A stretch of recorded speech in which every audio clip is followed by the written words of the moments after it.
Hello friends, Latha Baiju audio novels சேனல்ல கதை கேட்க வந்திருக்கும் உங்களை அன்போடு வரவேற்கும் நான் உங்கள் ரதி. சேனலை இன்னும் சப்ஸ்கிரைப் பண்ணாதவங்க மறக்காம சப்ஸ்கிரைப் பண்ணிக்கோங்க. அப்படியே அந்த பெல் ஐகானையும் கிளிக் பண்ணிருங்க. அப்பதான் நாங்க போடுற ஆடியோ நாவல்ஸ்க்கான நோட்டிபிகேஷன்ஸ் உங்களுக்கு உடனுக்குடன் வந்து சேரும். இன்னைக்கு நம்ம கேட்க போற கதை எழுத்தாளர் லதா பைஜு எழுதிய இலக்கணம் மாறுமோ கதையின் ஆடியோ நாவலை தான் கேட்க போறோம். இலக்கணம் 17. நாட்கள் அதன் பாட்டில் நகர தொடங்கி இருந்தது. லலிதாவும் பாட்டியும் அவ்வப்போது இளமாறனின் நினைவில் கலங்குகையில் அவர்களை இலக்கியாதான் சமாதானப்படுத்துவாள். சத்யாவோ வீட்டில் இருப்பதே இல்லை. எப்போதும் வேலை, அலுவலகம் என்று வெளியேதான் சுற்றி கொண்டிருப்பான். அன்றும் காலையில் நேரமாய் புறப்பட்டு கொண்டிருந்தவனின் பின்னில் வந்து நின்றாள் இலக்கியா. அத்தான், சாப்பிட்டு எடுத்து வச்சிருக்கேன், வாங்க என்றவளிடம். இல்ல டார்லிங், எனக்கு ஒரு முக்கியமான கஸ்டமரை பார்க்கணும். ஒரு அக்ரிமெண்ட் ரெடி பண்ணணும். நான் வெளியவே சாப்பிட்டுக்கிறேனே, நீ இந்த பேப்பர்ஸ்ல மட்டும் கொஞ்சம் கையெழுத்து போட்டுக்கூட என்று அவன் சில பேப்பர்களை எடுத்து நீட்டவும், அதெல்லாம் பண்றேன் அத்தான். நீங்க இப்படி வேலை வேலைன்னு அலைஞ்சிட்டு உங்க உடம்புக்கு ஏதாவது வந்துட்டா நாங்க என்ன பண்ணுவோம் என்று கலங்கினாள். சனியம் பிடிச்சவ நல்ல கரியத்துக்கு கிளம்பும் போது அழுது வடிஞ்சிட்டு இருக்காளே என மனதுக்குள் நினைத்து கொண்டே, என்ன பண்றது டார்லிங், மாமா இல்லாததால அவர் தொடங்கி வச்ச தொழில் எதுவும் நொடிஞ்சு போயிடக்கூடாதே. இந்த வளர்ச்சி ஒவ்வொன்றும் அவரோட உழைப்பு, அதை வீணாக விட்டுடக்கூடாதுல்ல. இதுல இன்னும் வளர்ச்சியை கொண்டு வரதான் நான் பாடுபடுறேன் என்றவனை பெருமையுடன் பார்த்தாள் இலக்கியா. என் அப்பாவுக்கு மகன் இல்லாத குறைய தீக்கத்தான் இவர் அந்த வீட்டுக்கு தெய்வம் கொண்டு வந்துச்சோ. அவர் விட்டு போன கடமைகளை எவ்வளவு பொறுப்பா காப்பாத்த நினைக்கிறான். மனதுக்குள் கணவனை மெச்சிக்கொண்டாள். உங்களை நினைச்சா எனக்கு ரொம்ப பெருமையா இருக்கத்தான். அப்பாவுக்கு வாரிசா ஆம்பளை பிள்ளை இல்லாத குறைய நீங்க தீர்த்து வச்சிட்டீங்க. இதெல்லாம் பார்த்தா அப்பா எவ்வளவு சந்தோஷப்பட்டிருப்பாரு. வருத்தத்துடன் கூறியவளை சிரித்து கொண்டே பார்த்தாலும் மனதுக்குள் சாகும் தருவாயில் கைகூப்பி கெஞ்சிய மாமனின் முகம் நினைவு வர சட்டென்று மாறிய முகத்தை திருப்பிக் கொண்டான் சத்யா. அடி பாவி, அந்த ஆள மண்ணோட மண்ணா போக வச்சுதானே இது எல்லாத்துக்கும் நான் வாரிசானே. அவர் இருந்தா சந்தோஷப்படுவாராம். இந்த கருங்கொருங்கு பாராட்டு பத்திரம் வேற வாசிக்குதே என மனதுக்குள் நினைத்து கொண்டே, நான் என் கடமையை தானே செய்யறேன் டார்லிங். இந்த குடும்பமும் நீயும் ஏன் பொறுப்பு இல்லையா? உங்களை எந்த குறையும் இல்லாம நல்லபடியா பாத்துக்கிறது தான் என் லட்சியமே. அதுக்காக எவ்வளவு வேணும்னாலும் உழைக்க தயாரா இருக்கேன் என்று சிரித்தவனை நெகிழ்வுடன் பார்த்தாள் இலக்கியா. சரி, உழைக்கிறதெல்லாம் இருக்கட்டும், முதல்ல சாப்பிட்டு போங்க என்று அவள் அதையே கூற, சரி நான் சாப்பிட்றேன். நீ செக்லையும் இந்த பேப்பர்ஸ்லையும் நான் மார்க் பண்ணி இருக்கிற இடத்துலையும் சைன் பண்ணி வச்சிடு என்று ஹாலுக்கு சென்றவனுக்கு சாப்பிட எடுத்து வைத்தவள் அவன் முடிக்கும் வரை அங்கே நின்று கை கழுவ போனதும் சைன் பண்ண சென்றாள். கல்யாணமாகி 10 நாள் வரை இப்படியே செல்ல சத்யாவின் நடவடிக்கையில் மெல்ல மாற்றம் வர தொடங்கியது. வீட்டுக்கு வருவதை வெகுவாய் குறைத்து கொள்ள தொடங்கினான். எப்போது கேட்டாலும் குவாரியில் வேலை இருக்கிறது, பிசினஸ் டீல் பேசுவதற்காக வெளியூர் செல்கிறேன் என பொய் சொல்லிக் கொண்டு அவனது இஷ்டத்துக்கு சுற்றி நடக்க தொடங்கினான். தன் லீலைகள் எதுவும் வீட்டுக்கு தெரியாமல் பார்த்து கொண்டான். வினோதினியை பற்றி ரகசியமாய் விசாரிக்க லாரியில் அடிபட்டு மருத்துவமனையில் இருந்தவள் மனநிலை பாதிக்கப்பட்டு மனநல காப்பகத்தில் இருப்பதாக தெரிந்து கொண்டான். குழந்தையும் அனாதை ஆசிரமத்தில் இருப்பதாக விசாரித்தவர்கள் கூறவும் நிம்மதி அடைந்தான். அதற்கு மேல் அதை பற்றி தெரிந்து கொள்ள முயற்சிக்கவில்லை. அவன் இந்த விஷயத்தை பற்றி விசாரித்து யாருக்கும் சந்தேகம் வரக்கூடாதென்று கவனமாக இருந்தான். இலக்கியாவை தந்தையின் மறைவுக்கு ஆறுதல் படுத்துவது போல அவர் நினைவுகளை தூண்டிவிட்டு வேறு எதையும் யோசிக்க விடாமல் பார்த்து கொண்டான். அக்கவுண்டிலிருந்து அவ்வப்போது பணத்தை எடுத்ததில் அவனது அக்கவுண்ட் நிறைய தொடங்கியது. சொத்தின் பவர் எழுதி வாங்குவதற்காய் இலக்கியா ஒரு வார்த்தை சொல்லும் சந்தர்ப்பத்திற்காய் காத்திருந்தான். வீட்டின் பழைய கலகலப்பு தொலைந்திருக்க பாட்டி எப்போதும் அறைக்குள்ளேயே அடைந்து கிடந்தார். அன்பான கணவனை இழந்த துக்கத்தை அவ்வளவு எளிதாய் எடுத்துக்கொள்ள லலிதாவாலும் முடியவில்லை. மகளை கவனிக்க மருமகன் இருந்ததால் கணவனின் நினைவுகளை அசை போடுவதில் சமாதானம் கண்டு ஒதுங்கி கொண்டார் லலிதா. சத்யா வேலை விஷயமாய் வெளியூர் சென்றிருக்க இரவு உணவு முடிந்து அவரவர் அறைகளில் அவரவருக்கான நினைவுகளில் இருந்தனர் பெண்கள் மூவரும். தந்தையின் மறைவுக்கு பிறகு அன்னை மெலிந்து தளர்ந்து ஆளே மாறி போனதை பற்றி யோசித்துக் கொண்டே ஜன்னல் அருகில் நின்று வானத்தை பார்த்து கொண்டிருந்தாள் இலக்கியா. நட்சத்திரங்கள் அவளை நோக்கி கண் சிமிட்டுவது போல தோன்ற தந்தையின் நினைவு வந்தது அவளுக்கு. சின்ன வயதில் புதிதாய் தோன்றும் சந்தேகங்களை அவரிடம்தான் கேட்டு புரிந்து கொள்வாள். அப்படி ஒரு நாள் கேட்டதுதான் இந்த கேள்வி. அப்பா, இந்த வானம் ஒண்ணு, நிலாவும் ஒண்ணு, சூரியன் கூட ஒண்ணுதான் இருக்கு. ஆனா இந்த நட்சத்திரங்கள் மட்டும் ஏன் இத்தனை இருக்கு என்று கேட்டாள். சில நேரம் குழந்தைகளுக்கு எப்படி பதில் சொல்லி புரிய வைப்பது என்று தெரியாமல் ஏதோ ஒரு விளக்கம் கூறி தப்பித்துக் கொள்பவர்கள் உண்டு. அப்படிதான் அவரும் மனதில் தோன்றிய ஏதோ ஒரு காரணத்தை அவளுக்கு விளக்கமாய் கூறியிருந்தார். இலா செல்லம், நம்ம வீடு தான் வானம், சூரியன் தான் தந்தை, நிலவு அம்மா, அழகா கண் சிமிட்டுதுல நட்சத்திரம், அதுதான் குழந்தைகள். வேடிக்கையாய் அவர் கூறி சிரித்தது நினைவுக்கு வந்து கண்களை கசிய வைத்தது. அப்படின்னா இத்தனை நட்சத்திரம் இருக்கேப்பா, எனக்கு தம்பி தங்கச்சிங்களாம் எங்க என்று பெரியத்தனமாய் கேட்ட சின்ன மனுஷியை கண்டு புன்னகைத்தவர், உனக்கு எத்தனை தம்பி தங்கச்சி வேணாலும் எனக்கு ஓகே தான், பெத்து கொடுக்க உன் அம்மா தயாரான்னு கேட்டுப்பாரு என்று மனைவியை காதலுடன் நோக்க அவர் சினிங்கிக் கொண்டே, என்னங்க நீங்க கொஞ்சம் கூட விவஸ்தை இல்லாம குழந்தைகிட்ட இப்படிலாம் பேசிட்டு என்று நாணத்துடன் அதட்டியது நினைவுக்கு வந்தது.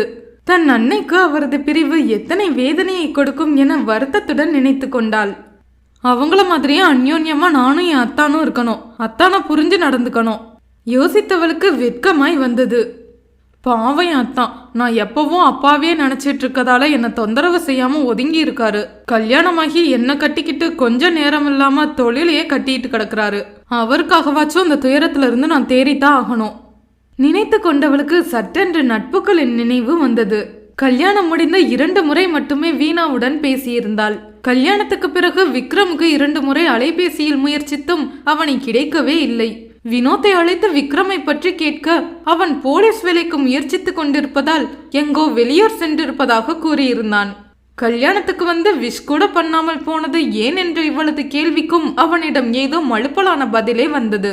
எதுவுமே புரியாமல் குழப்பத்துடன் யோசித்துக் கொண்டே வீணாவின் எண்ணுக்கு டயல் செய்தாள் இலக்கியா. இந்த வீணா போனவளுக்கு ஒரு போன் பண்ண கூட நேரம் இல்லையா? கடுப்புடன் நினைத்து கொண்டே அழைத்தாள். ஹலோ, என்னடி புது பொண்ணே, அதிசயமா ஏன் நினப்பெல்லாம் வந்திருக்கு? சரி, நாம கூப்பிட்டு டிஸ்டர்ப் பண்ண வேண்டாம்னு நானே அமைதியா இருந்தா நீ என்ன இந்த நேரத்துல கூப்பிட்டுருக்க? உன் அத்தானை கொஞ்சிட்டு அத்தானோட முத்தங்கள் அத்தனையும் முத்துக்கள்னு பாட்டு பாடிட்டு இருக்காம எனக்கு கால் பண்ற? ஆச்சரியமாய் கேட்டாள் வீணா. ஓவரா பேசினா மூஞ்சிலே குத்துவேன். எங்கடி தொலைஞ்ச? 4 நாளா போன் கூட பண்ணல. நான் கூப்பிட்டப்பவும் ஸ்விட்ச் ஆஃப்னு வந்துச்சு. அதை ஏண்டி கேக்குற? உனக்கு என்னப்பா, நீ சின்ன வயசுல இருந்து நல்லா பழக்கமான உன் அத்தானை கல்யாணம் பண்ணிட்டு மாமியார் நாத்தனார் தொந்தரவு இல்லாம பிறந்த வீட்லயே அழகா செட்டில் ஆகிட்ட. ஏன் நிலமா அப்படியா? இழுத்தாள் வீணா. ஏய் வீணா போனவளே, இப்ப என்னாச்சு? எதுக்கு இந்த புலம்பல்? அவ்வளோ பிஸி ஆயிட்டியா என்ன? இல்லடி, எனக்கு வீட்டுல மாப்பிள்ள பார்க்க போறாங்களாம். அதனால எல்லா சமையலும் வீட்டு வேலையும் தெரிஞ்சு வச்சுக்கணுமா, இல்லைன்னா பொண்ணை வளர்த்து வச்சிருக்க லட்சணத்தை பாருன்னு என் அம்மாவை திட்டுவாங்களாம். இப்படிலாம் சொல்லி என்ன வேலை பழக பாட்டி வீட்டுக்கு அனுப்பிட்டாங்கடி. என் பாட்டியை பத்தி தான் உனக்கு நல்லா தெரியுமே. ஒரு வேலையை முடிச்சுட்டு நிக்க விடாது, அதுக்குள்ள அடுத்த வேலையை சொல்லிடும். இதுல நான் மொபைல் நோன்றதை பார்த்தா அவ்வளோதான், காலி ஆகிடும். 4 நாளா வேலை செஞ்சு பெண்டு கலண்டு போயிருச்சுடி. இன்னைக்கு தான் அம்மாவை பார்க்கணும் போல இருக்குன்னு கெஞ்சி கூத்தாடி நம்ம வீட்டுக்கு வந்தேன். அப்பா முடியல சாமி. என் பாட்டிக்கு மருமகளா வந்த என் அத்தையை கையெடுத்து கும்பிடணும். அவங்களுக்கு பிறந்தவே எனக்கு சின்ன பையனா போயிட்டான். இல்லைன்னா அவனே கரெக்ட் பண்ணி நானும் செட்டில் ஆகியிருப்பேன். மூச்சு விடாமல் அவள் பேசி முடிக்கவும் வெகு நாட்களுக்கு பிறகு கலகலவென்று சிரித்தாள் இலக்கியா. அடி பாவி, வேலை பழகிறதுக்கு தான் உனக்கு இவ்வளோ பில்டப்பா? அதுக்குன்னு ஒரு ஃபோன் பண்ண கூடவா உனக்கு நேரம் கிடைக்கல? சரி, நாளைக்கு நாம எங்காவது வெளியே போவோமா என்றாள் இலக்கியா. ஓ சூப்பரா போலாமே. நீ காலையில 10 மணிக்கு மாலுக்கு வந்துரு. எனக்கும் கொஞ்சம் ஷாப்பிங் பண்ண வேண்டியிருக்கு. நானும் அங்க வந்துடுறேன். அப்படியே அங்க ஒரு சுத்திட்டு வரலாம் என்றாள் வீணா சந்தோஷத்துடன். சரிடி, உன்கிட்ட கொஞ்சம் பேசணும், அதுக்கு தான் வெளியே போலாம்னு சொன்னேன் என்றாள் இலக்கியா. நாளைக்கு ஃபுல்லா வேணும்னாலும் பேசுவோமே. லஞ்ச் ஐஸ்கிரீம் அப்பப்போ கொஞ்சம் ஸ்நாக்ஸ் மட்டும் உன் செலவுல வாங்கி கொடுத்துட்டு பேசிட்டே இருக்க நான் ரெடி. உன்னை என்ன பேச்சு போட்டியில பேச சொல்லியா கூப்பிட்டேன்? மூஞ்ச பாரு, தின்னி பண்டாரம், வந்து தொலை வாங்கி தரேன் என்றவள் போனை வைக்கும்போது மனது கொஞ்சம் ரிலாக்ஸ் ஆக இருந்தது. வெகு நாட்களுக்கு பிறகு தோழியுடன் சாதாரணமாய் பேசியதை உணர்ந்தாள். இதே மாதிரி என் அத்தான்ட்டையும் சாதாரணமா பேசணும். அவர் கூட இப்படி பேசி எவ்வளோ நாளாச்சு. கல்யாணத்துக்கு முன்னாடி அவர் பின்னாடியே சுத்திட்டு இருப்பேன். இப்ப அவர் என்னோட உரிமையான பின்னால கண்டுக்காம இருந்துட்டேன். பாட்டியும் அம்மாவும் நாங்க சந்தோஷமா இருக்கணும்னு தானே ஆசைப்படுவாங்க. நாளைக்கு அவர் வெளியூர்ல இருந்து வரும்போது நல்லா கவனிச்சிட வேண்டியதுதான் என்று தனக்குள்ளேயே கூறிக்கொண்டாலும் நாணத்தில் முகம் சிவந்தது. அச்சோ, என் அழகா அத்தான், இப்பவே உங்களை பார்த்து கட்டிக்கணும் போல இருக்கே. அவள் மனது பரபரத்தது. அவனது அழகான குறும்பு முகம் கண்ணுக்குள் நெளிய ஆசையில் முகம் சிவந்தது. அத்தான், கல்யாணத்துக்கு முன்னாடி என்னெல்லாம் ஆசைப்பட்டிருக்கேன் தெரியுமா? உங்க சந்தன நிறத்துக்கு எடுப்பா அழகா இருக்கிற அந்த கட்டி மீசையை அப்படியே செல்லமா கடிச்சு வைக்கணும். உங்க நெஞ்சில சாஞ்சுக்கிட்டு உலக கதை எல்லாத்தையும் ஒண்ணு விடாம பேசணும். அழகா அலையலையா நிக்கிற உங்க முடிய கலைச்சு விளையாடணும். அப்புறம் என்றவளுக்கு அதை யோசிக்கையில் சிரிப்பாய் வந்தது. என்ன டார்லிங் டார்லிங்னு அழகா கொஞ்சிற உதட்டுல அழுத்தமா ஒரு முத்தம் கொடுக்கணும் என யோசித்தவளுக்கு நினைவுகளே சுகமாய் இருந்தது. வெகு நேரம் கணவனை பற்றிய நினைவுகளில் உறங்காமல் இருந்தவள் அடுத்த நாள் அவள் இப்படியெல்லாம் செய்தால் அவன் எப்படி ரியாக்ட் பண்ணுவான், அந்த உணர்வுகள் எப்படி இருக்கும் என்ற எதிர்பார்ப்பிலும் ஆர்வத்திலுமாய் யோசித்து கொண்டே அவனை காண்பதற்காய் அலைப்பாய்ந்த மனதுடன் உறங்கி போனாள். அடுத்த நாள் உற்சாகத்துடன் கணவனுக்கு அழைத்து வீணாவுடன் ஷாப்பிங் செல்வதாய் கூறியவள் அவனுக்கு சர்ப்ரைஸாக ஏதாவது பரிசு வாங்கவும் மனதுள் நினைத்து கொண்டாள். வீட்டில் காரை மறுத்துவிட்டு ஸ்கூட்டியிலேயே கிளம்பினாள். மாலுக்கு சென்று பார்க்கிங்கில் நிறுத்திவிட்டு வீணாவுக்கு அழைக்க அவள் அப்போதுதான் பஸ்ஸில் வந்து கொண்டிருப்பதாக கூறினாள். தோழிக்காய் அங்கேயே காத்திருந்தவள் மாலுக்குள் போவோர் வருபவர்களை வேடிக்கை பார்த்து கொண்டு ஸ்கூட்டியிலேயே அமர்ந்திருந்தாள். வெகு நாட்களுக்கு பிறகு வெளியே வந்தது மனதுக்கு ஒரு புத்துணர்ச்சியை கொடுத்தது. கிரவுண்ட் ஃப்ளோரில் குழந்தைகளுக்கான துணிக்கடை ஒன்றிலிருந்து ஒரு கையில் துணிப்பையுடனும் மறு கையில் ஒரு குழந்தையுமாய் வெளியே வந்த விக்ரமை கண்டவள் திகைப்புடன் அவனை நோக்கினாள். இது யார் குழந்தையா இருக்கும்? விக்ரம் ஏன் எடுத்துட்டு வரான்? ஒருவேளை தெரிஞ்சவங்க குழந்தைய எடுத்து வச்சிருக்கானோ? ஆனா அவனுக்கு உறவுனா சொல்லிக்க யாரும் இல்லையே. குழந்தை வேற அவனோட ரொம்ப நாள் பழகுன மாதிரி ஒட்டிக்கிட்டு இருக்கு. மனதுக்குள்ளே நினைத்து கொண்டிருந்தவள் அவன் அடுத்த கடையை நோக்கி நகரவும் அவனிடம் ஓடினாள். ஹாய் விக்ரம், எப்படி இருக்கீங்க? இது யார் குழந்தை? ரொம்ப கியூட்டா அழகா இருக்கு. சிரித்த முகத்துடன் கேட்டுக்கொண்டே அவனை நெருங்கி வந்த முன்னாள் காதலியை கண்டு திகைப்பது இப்போது அவனது முறையானது. நாம் அன்பு வைத்தவர்களின் உதாசீனம் போல கொடுமையான ஆயுதம் வேறொன்றும் இல்லை. மௌனமாய் மனதை அறுக்கும், மனதுக்குள் உயிரை உருக்கும், உலகையே வெறுக்க வைக்கும். உணவும் தான் இறங்க மறுக்கும். மனம் திறந்து பேசிவிட்டால் நொடியில் எல்லாம் மறந்துவிடும். மலை போல தோன்றிய துயரம் மணலாக கரைந்துவிடும். வாழ்க்கையே மிகவும் அழகாய் வர்ணமயமாய் மாறிவிடும். அன்பெனும் மாயைக்கு அகிலமே மண்டியிடும். இலக்கணம் 18. விக்ரம் திகைப்புடன் அவளை பார்த்து கொண்டு அப்படியே நின்றிருக்க அவன் கையில் இருந்த குழந்தை புக்கை வாயுடன் இலக்கியாவை பார்த்து சிரித்தது. கள்ளம் கபடமற்ற அந்த சிரிப்பில் மனதை தொலைத்தவள் ஆசையோடு குழந்தையை நோக்கி கை நீட்டினாள். அட, என்னை பார்த்ததும் குழந்தை அவ்வளோ அழகா கியூட்டா சிரிக்குது. வாடா செல்லம், ஆன்டி கிட்ட வா என்றவளை வியப்போடு பார்த்து கொண்டிருந்தான் விக்ரம். இலக்கியாவுக்கு பொதுவாகவே குழந்தைகள் என்றால் மிக பிரியம். அதுவும் இந்த குழந்தை அப்பனின் அழகை அப்படியே கொண்டிருந்தது. நல்ல சந்தன நிறத்தில் கொழுக் முழுக் என்று அழகாய் இருந்த குழந்தை அவள் கை நீட்டியதும் பிகு பண்ணி சினுங்காமல் சிரித்து கொண்டே அவளிடம் தாவியது. அதன் குண்டு கன்னத்தில் முத்தமிட்டவள் குழந்தையை நெஞ்சோடு அணைத்து கொண்டாள். ஒரு நிமிடத்தில் அங்கே எதிர்பாராமல் நடந்த நிகழ்வுகளை உள்வாங்கிக் கொண்டு அமைதியாய் அவளை பார்த்து கொண்டிருந்தவனை முறைத்தாள் இலக்கியா. ஹலோ, என்ன லுக்கு? உங்க மேல நான் செம்ம கடுப்புல இருந்தேன். எங்கேயாவது பார்த்தா கூட நல்லா திட்டி விடணும்னு காத்துக்கிட்டு இருந்தேன். ஆனா இந்த குழந்தையோட உங்களை பார்த்ததும் எல்லாம் மறந்து போயிடுச்சு. ஆமா, இது யார் குழந்தை? பார்த்தாலே சும்மா நெஞ்ச அள்ளுது. இவ்வளோ கியூட்டா இருக்கு. முகம் கூட நல்லா பரிச்சையான போல தோணுது என்றால் மீண்டும் குழந்தையை முத்தமிட்டு கொண்டே. பரிச்சயமா தானே தோணும், அதுவும் அத்தானோட குழந்தையாச்சே என மனதுக்குள் நினைத்து கொண்டாலும் அது வந்து இலக்கியா, நீ எங்க இந்த பக்கம்? யாரோட வந்த என்றவன் சுற்றும் முற்றும் பார்வையை ஓட்டினான். சத்யா எங்காவது கண்ணில் படுகிறானா? குழந்தையை அவன் பார்த்து விடுவானோ என்ற பதைப்புடன் அவன் பார்த்தான். ஏன், நாங்கெல்லாம் மாலுக்கு வரக்கூடாதோ? எங்களுக்குலாம் எதுவும் பர்ச்சேஸ் பண்ற வேலை இருக்காதா என்ன? ஆமா, நீங்க எங்க இந்த பக்கம்? யாரோட வந்தீங்க என்றால் அவள் வேண்டுமென்றே. வெகு நாட்களுக்கு பிறகு அவனுடன் அப்படி வம்பு பேச அவளுக்கு சந்தோஷமாக இருந்தது. அவள் நார்மலாக அவனை வம்பெழுத்து பேசவும் அவனுக்கும் சற்று ஆறுதலாக இருந்தது. தந்தை சோகம் விலகி அவளை உற்சாகமாக காணவும் அந்த சந்தர்ப்பத்தை விட்டுவிட மனம் வரவில்லை. சத்யாவை பற்றிய உண்மைகளை எப்படியாவது சொல்லிவிட மனது துடித்தது. என்ன விக்ரம், எதை கேட்டாலும் பதில் சொல்லாம எதையோ யோசிச்சுட்டே முழிக்கிறீங்க. இவகிட்ட என்ன காரணத்தை சொல்லி தப்பிக்கலாம்னு யோசிக்கிறீங்களா? அதெல்லாம் முடியாது. நான் உங்க மேல ரொம்ப கோபமா இருக்கேன். இல்லடா செல்லம்? சரி, இது யாரோட குழந்தைன்னு கேட்டேன், பதிலே இல்லையே என்றால் மீண்டும் அது வந்து என்று தயங்கியவன், இலக்கியா, எனக்கு உன்கிட்ட கொஞ்சம் பேசணும். இப்ப நீ ஃப்ரீயா என்றவனை வியப்புடன் நோக்கினாள் இலக்கியா. என்ன விக்ரம், எனக்கு கல்யாணம் ஆனதும் நான் மாறிடுவேன்னு நினைச்சிங்களா? புதுசா பேசுறதுக்கு கூட பெர்மிஷன்லாம் கேக்குறீங்க. நான் எப்பவும் உங்க பழைய ஃப்ரெண்டு தான். என்ன பேசணும்? வாங்க அந்த காஃபி ஷாப்புக்கு போகலாம். எனக்கும் உங்ககிட்ட சிலதெல்லாம் கேட்க வேண்டியிருக்கு என்றவள் காஃபி ஷாப்பை நோக்கி குழந்தையுடன் நடக்க, எப்படி சத்யாவை பற்றிய விஷயத்தை தொடங்கலாம் என யோசித்துக் கொண்டே பின்னில் நடந்தான் விக்ரம். 2 காஃபி ஆர்டர் செய்துவிட்டு இருவரும் எதிரெதிர் நாற்காலியில் அமர்ந்தனர். குழந்தை இலக்கியாவின் மடியிலிருந்து விக்ரமை நோக்கி சிரித்து கொண்டு கை நீட்டியது. அட, குழந்தை உங்ககிட்ட வரணும்னு சொல்றாளே, உங்களை ரொம்ப பிடிக்குமோ? சரி, இவ பேர் என்ன? இவ அம்மா எங்க? யார் குழந்தைன்னு இன்னும் நீங்க சொல்லவே இல்லையே. என்ன விக்ரம், எங்களுக்கு தெரியாம யாரையாவது கல்யாணம் பண்ணி குழந்தையும் பெத்துக்கிட்டீங்களா என்ன என்று அவனை நோக்கி கண்ணடித்தவளை சிறு வலியுடன் பார்த்தான் விக்ரம். எவ்வளோ யதார்த்தமா கேக்குறா. அவ தெரியாம விளையாட்டுக்கு சொன்னாலும் இது அவளோட அத்தானோட குழந்தைன்னு உண்மையை சொல்லிட்டா எப்படி தாங்கிக்க போறாளோ யோசிக்க தொடங்கினான் விக்ரம். அவனுக்கு முன்னில் விரலால் சொடுக்கு போட்ட இலக்கியா, மறுபடியும் யோசனையா? அப்படி எந்த கோட்டையை தான் பிடிக்க போறீங்க விக்ரம் சார்? எனக்கும் கொஞ்சம் சொல்லலாமே என்றவள். பாருடா செல்லம், இவர் ரொம்ப தான் உன்னை பத்தி சொல்லாம பில்டப் பண்றாரு என்று குழந்தையை கொஞ்சிக் கொண்டு இருந்தாள். நான் சொன்ன பிறகு இப்படிலாம் நீ இந்த குழந்தைய கொஞ்சுவியா என யோசித்து கொண்டே விக்ரம் மெதுவாய் பேச்சை தொடங்கினான். எப்படி இருக்க இலக்கியா? கல்யாண வாழ்க்கைலாம் எப்படி போகுது? எங்கவும் அத்தான், நீ மட்டும் தனியாவா ஷாப்பிங் வந்த? காஃபியை குடித்து கொண்டே கேட்டான்.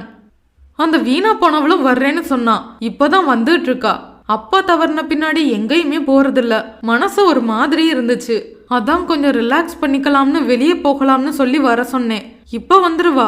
அவர் வேலை விஷயமா வெளியூர் போயிருக்காரு என்ற இறுதி வார்த்தையில் அவள் முகத்தில் சிறு நாண புன்னகை மலர்ந்தது. அம்மா பாட்டிலாம் நல்லா இருக்காங்களா? இப்பவும் வருத்தப்பட்டுட்டே இருக்காங்களா என்ன? இதெல்லாம் என்ன பார்க்கும்போது மட்டும் கேட்டு பிரயோஜனம் இல்லை விக்ரம். நல்ல ஃப்ரெண்டா லட்சணமா அப்பப்ப வீட்டுக்கு வந்து எங்களை கவனிச்சிருக்கணும். அது எப்படி? காலேஜ் முடிஞ்சு என் கல்யாணம் முடிஞ்சதும் எங்களை எல்லாம் கண்டுக்கிறதே இல்லையே. அவங்கெல்லாம் நல்லா இருக்காங்க விக்ரம். அப்பப்போ அப்பாவை நினைச்சு கலங்குவாங்க. நான் கல்யாணமாக்கியும் அப்பா நினைவுல வருத்தப்பட்டுட்டு இருக்கேன்னு அவங்களுக்கும் வருத்தம். அதான் அவங்களுக்கு நார்மலா காட்ட வெளியே கிளம்பி வந்தேன் என்றவளின் முகத்தில் சோகம் எட்டி பார்த்தது. காலம்தான் எல்லாத்துக்கும் மருந்து, சரியாகிடுவாங்கம்மா என்றவனின் முகம் மீண்டும் யோசனையை காட்டியது. சரி, நானும் வந்ததிலிருந்து பார்க்குறேன், நீங்க எதோ யோசனையாவே இருக்கீங்களே, என்ன விஷயம் விக்ரம்? ஒரு நிமிடம் குழந்தையின் மீது கண்ணை பதித்தவன், சொல்றேன் இலக்கியா, எப்பவா இருந்தாலும் உன்கிட்ட இதெல்லாம் சொல்லித்தானே ஆகணும் என்று சொன்னான்.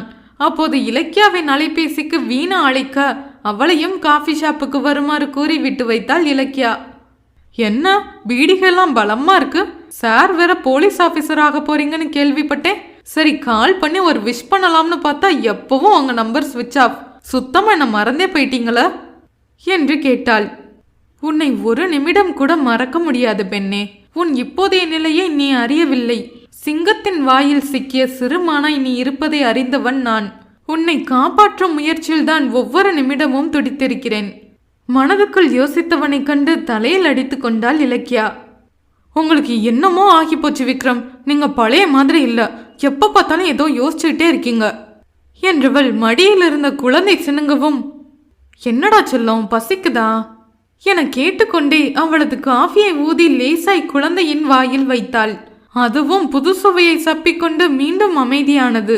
அவனை கடுப்புடன் நோக்கியவள், விக்ரம், நானும் வந்ததுல இருந்து எவ்வளவோ கேள்வி கேட்டுட்டேன். எக்ஸாம் டைம்ல படிச்சதெல்லாம் மறந்து போன ஸ்டூடெண்ட் மாதிரி திருன்னு முழிச்சுட்டே இருக்கீங்க. எங்க உங்க உயிர் நண்பன், அவரையும் காணோம் என்று கேட்டாள். அவன் ஒரு கம்பெனியில மேனேஜரா ஜாயின் பண்ணி 2 நாள் தான் ஆச்சு. அதான் நான் மட்டும் தனியா வந்தேன். நானும் சப் இன்ஸ்பெக்டர் டெஸ்ட்ல செலக்ட் ஆயிட்டேன் இலக்கியா. போஸ்டிங்க்கு தான் வெயிட்டிங்.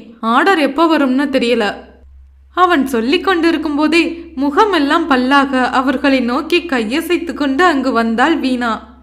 ஹாய்லா, ஹாய் அண்ணா, எப்படி இருக்கீங்க 2 பேரும்? ஹேய், இதென்னடி கல்யாணம் ஆகி கொஞ்ச நாள்ல உனக்கு இவ்வளோ பெரிய பேபியா? சொல்லவே இல்ல. உன் அத்தா ரொம்ப தான் ஸ்பீடு போல சொல்லிக்கொண்டே குழந்தையின் கன்னத்தில் செல்லமாய் கிள்ளினாள் வீணா. அவள் தோளில் ஒரு அடி வைத்த இலக்கியா அவளை முறைத்து கொண்டே, அடி வீணா போனவளே, இந்த குழந்தை யாருன்னு தெரிஞ்சுக்கதான் நானும் வந்ததுல இருந்து உன் அண்ணா கிட்ட கேட்டுட்டே இருக்கேன். அவர் தான் வச்சிருந்தாரு. இது வரைக்கும் யார் குழந்தைன்னு சொல்லவே இல்லை. நீயே கேட்டுக்கோ என்றவள் குழந்தை உறங்க தொடங்குவதைக் கண்டு தோளில் போட்டு தட்டி கொடுத்தாள். அண்ணா, இவ என்ன சொல்றா? இது யார் குழந்தை என்றாள் அவளும் குழப்பத்துடன் குழந்தையை பார்த்து கொண்டே. சொல்றேம்மா என்றவன். இதை நான் முன்னமே உன்கிட்ட சொல்லியிருக்கணும் இல்லைக்கியா, சந்தர்ப்ப சூழ்நிலையில சொல்ல முடியாம போயிருச்சு. இதை நான் சொன்ன பிறகு நீங்க எப்படி எடுத்துக்குவீங்களோ எனக்கு தெரியாது. இருந்தாலும் நான் சொல்ல போறது எல்லாமே உண்மைதான். என்ன நீங்க நம்புவீங்களா என்றவனின் குரலில் இருந்த சீரியஸ்னஸ் அவர்களுக்கும் புரிய இருவரும் குழப்பத்துடன் தங்களுக்குள் பார்த்து கொண்டனர். நீங்க என்ன சொல்றீங்க விக்ரம்? ஏதோ சீரியஸா பேசிட்டு இருக்கீங்க. உங்களை நம்பாமல இவ்வளவு உரிமையா பேசி பழகிட்டு இருக்கேன். எதுவா இருந்தாலும் சொல்லுங்க, பிரச்சனை ஒன்றும் இல்லையே என்றவளின் மனதுக்குள் சிறு பதட்டம் வந்திருந்தது. சொல்றேன் இலக்கியா, நீங்க என் மேல நம்பிக்கை வச்சு பழகுனது உண்மையா இருக்கலாம். உன்னோட நம்பிக்கைக்கு உரியவரை பத்தி நான் சொல்ல போறதை கேட்டாலும் நம்பணும். ஏன்னா நான் சொல்ல போறது எல்லாமே உண்மை அவன் கூறவும் குழப்பத்துடன் இலக்கியா யோசிக்க, என்னன்னு சொல்லுங்க என்றாள் வீணா. குழந்தைய கொடு இலக்கியா என்றவன் உறங்கிய குழந்தையை இலக்கியாவிடமிருந்து வாங்கி கொண்டான். ஒருத்தரை பார்க்க போனோம், என்னோட இப்ப உங்களுக்கு வர முடியுமா என்றவனை புரியாமலே பார்த்தனர் இருவரும். எங்க போகணும் விக்ரம்? யார பார்க்கணும்? கேள்வியை உதடுகள் உதிர்த்தாலும் இலக்கியாவின் இதய துடிப்பு அதிகரிப்பதை உணர்ந்தாள். இந்த குழந்தை யாருங்கிற கேள்வியை எத்தனையோ தடவை கேட்டியே, அதுக்கான பதில அங்க போய் சொல்றேன். ஒரு 2 மணி நேரம் தான், பத்திரமா கொண்டு வந்து விட்டுறேன் என்றவனிடம் குழப்பமாய் இருந்தாலும் சம்மதத்தோடு தலையசைத்தாள் இலக்கியா. வீணாவுக்கும் எதுவும் புரியாவிட்டாலும் விஷயம் ஏதோ முக்கியமானது என்று புரிந்தது. விக்ரம் முன்னில் நடக்க அவனை பின்தொடர்ந்தனர் தோழிகள் இருவரும். நண்பன் ஒருவரின் காரில் தான் வந்திருந்தான் விக்ரம். அதில் பெண்கள் இருவரும் அமைதியுடன் யோசித்துக் கொண்டே பின்னில் ஏறிக்கொள்ள விக்ரம் காரை உயிர்ப்பித்தான். குழந்தை மீண்டும் இலக்கியாவின் மடியில் உறங்கிக் கொண்டிருந்தது. 1 மணி நேர பயணத்திற்கு பிறகு ஒதுக்குப்புறமாய் இருந்த பெரிய கட்டிடத்தின் கேட்டின் முன்பு கார் நின்றது. செக்யூரிட்டி வந்து விசாரித்து கேட்டை திறந்து விட்டார். முன்னில் இருந்த பெயர் பலகையை பார்த்து பெண்கள் இருவரும் புருவத்தை செலுத்தினர். அன்னை தெரசா மனநல காப்பகம் என்ற பெயர் பலகையுடன் இருந்த முகப்புக்குள் கார் நுழைய இருபுறமும் பச்சை பசேலென்று இருந்த மரங்களும் செடி கொடிகளும் அமைதியான சூழலும் அவர்களின் யோசனையை அதிகமாக்கியது.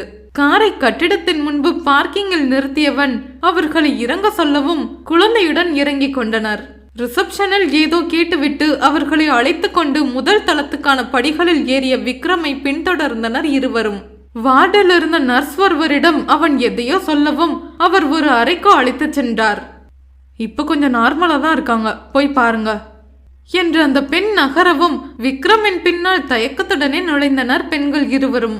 உள்ளே பச்சை நிற உடையில் ஒரு அழகான பெண் கண்களில் நிறைத்து வைத்த சோகத்துடனும் சோர்வுடனும் ஏதோ ஒரு தேடலுடன் பார்வை எங்கோ நிலைத்திருக்க அமைதியாய் அமர்ந்திருந்தாள். அவளுக்கு அருகில் சென்ற விக்ரம், வினோதினி, இங்க பாருமா, யார் வந்திருக்காங்கன்னு அவன் குரல் கேட்கவும் மெல்ல திரும்பினாள். இலக்கியாவின் கையில் இருந்த குழந்தையை கண்டதும், ஐ, என் அம்முக்குட்டி என்று பாய்ந்து அவளிடம் வரவும் மிரண்டு போனவள் குழந்தையை கொடுக்காமல் இறுக்கமாய் பிடித்து கொண்டு திரும்பிக் கொண்டாள். ஏய், என் குழந்தைய கொடு, என் அம்மா பாப்பாவை என்கிட்ட கொடு, இல்லைன்னா அவ அப்பா கிட்ட சொல்லி உன்னை அடிக்க சொல்லுவேன் என்று மீண்டும் பறிக்க வரவும் பயத்துடன் ஒதுங்கி நின்று கொண்ட இலக்கியாவுக்கு அந்த பெண்ணை காண பரிதாபமாகவும் இருந்தது. இலக்கியா, குழந்தையை கொடு என்று விக்ரம் கூறவும், இவங்க கிட்ட எப்படி விக்ரம் என்று இலக்கியா தயங்க, இது அவங்க குழந்தைதான், ஒன்னும் பண்ண மாட்டாங்க, குடு என்றதும் தயங்கிக் கொண்டே குழந்தையை நீட்ட ஆசையோடு வாங்கி நெஞ்சோடு அணைத்து கொண்டாள் வினோதினி. குழந்தையை முத்தமிட்டு அவள் கொஞ்சுவதைக் கண்டு அவர்களின் மனம் கலங்கியது. தாய்மை எந்த சூழலிலும் மறிப்பதில்லை. ஏதோ ஒரு விதத்தில் ஒவ்வொரு பெண்ணுக்குள்ளும் அது வாழ்ந்து கொண்டுதான் இருக்கிறது. வினோதினியை கனிவோடு பார்த்து கொண்டிருந்த தோழிகளிடம் வந்தவன், இவங்க பேரு வினோதினி, இது அவங்க குழந்தை சங்கவி என்று சொன்னான். இவங்களுக்கு சொந்தம்னு சொல்லிக்க யாருமே இல்ல. யாரும் இல்லாதவனுக்கு எல்லாமா நான் இருக்கேன்னு சொல்லி ஏமாத்தி ஒருத்தன் இவளை யாருக்கும் தெரியாம கல்யாணம் பண்ணிக்கிட்டான். இப்ப குழந்தையும் கொடுத்துட்டு சொத்துக்காக வேற ஒரு பொண்ணை கல்யாணம் பண்ணிக்கிட்டான் என்று நிறுத்தினான். படுபாவி, எப்படிதான் இப்படிலாம் செய்ய மனசு வருதோ? பொண்ணுங்களோட மனசை பத்தி கொஞ்சம் கூட யோசிக்காம தன்னோட சுயநலத்தை மட்டும் பெருசா நினைக்கிற இவனுங்களுக்கு எந்த தண்டனை கொடுத்தாலும் பத்தாது. ஒரு பொண்ணை நம்ப வச்சு குழந்தையும் கொடுத்துட்டு வேறொருத்தைய கல்யாணம் பண்றது எவ்வளவு பெரிய நம்பிக்கை துரோகம். இப்படி பண்ணுனவனா சும்மா விடக்கூடாது மனதில் உள்ள ஆத்திரமும் ஆதங்கமும் வார்த்தையாய் வெளியே வர கோபத்துடன் பேசியவளை அமைதியாய் நோக்கினான் விக்ரம். உண்மைதான் இலக்கியா, நம்பிக்கை துரோகத்தை போல கொடுமையான விஷயம் வேற ஒண்ணுமே இல்ல. இப்படி பண்ண அந்த படுபாவி உன் அத்தான் சத்யான்னு சொன்னா நீ நம்புவியா? அமைதியாய் அவன் சொன்ன ஒவ்வொரு வார்த்தைகளும் அவள் காதில் இடியாய் இறங்கியது. விக்ரம் என்று அலறியவளின் காதில் அவனது வார்த்தைகளே மீண்டும் ஒலித்து கொண்டிருக்க மின்னல் பாய்ந்த மரமாய் அதிர்ச்சியோடு நின்று கொண்டிருந்தாள். நடப்பவைகளையும் விக்ரம் சொன்ன விஷயங்களின் தாக்கத்தையும் உட்கொள்ள முடியாமல் கண்கள் தெறிக்க பார்த்து கொண்டிருந்தாள் வீணா. காத்திருந்த கனவொன்று நினைவாக மாறியதென்று களிப்போடு நினைத்திருந்தாள். காதலுடன் மெய்மறந்தாள். நடந்ததும் நடப்பதும் தன் கனவல்ல, நிஜமென்ற புரிதலில் நிலை குலைந்து நின்றுவிட்டாள். வாடகை கனவுகளில் வாழ்க்கைக்கு பயனில்லை. பயணம்தான் தொடர்ந்திடுமா, வாழ்க்கை படகு கவிழ்ந்திடுமா? கனவுகள் தெளிந்து தவிக்கின்றாள். இந்த கதை உங்களுக்கு பிடிச்சிருந்தால் லைக் பண்ணுங்க, கமெண்ட் பண்ணுங்க, மறக்காம ஷேர் பண்ணுங்க. நம்ம சேனல்ல தினமும் மதியம் 2:30 மணிக்கு இலக்கணம் மாறுமோ கதையின் பதிவுகள் தொடர்ந்து ஆடியோவா வரப்போகுது. Stay tuned with Latha Baiju audio novels.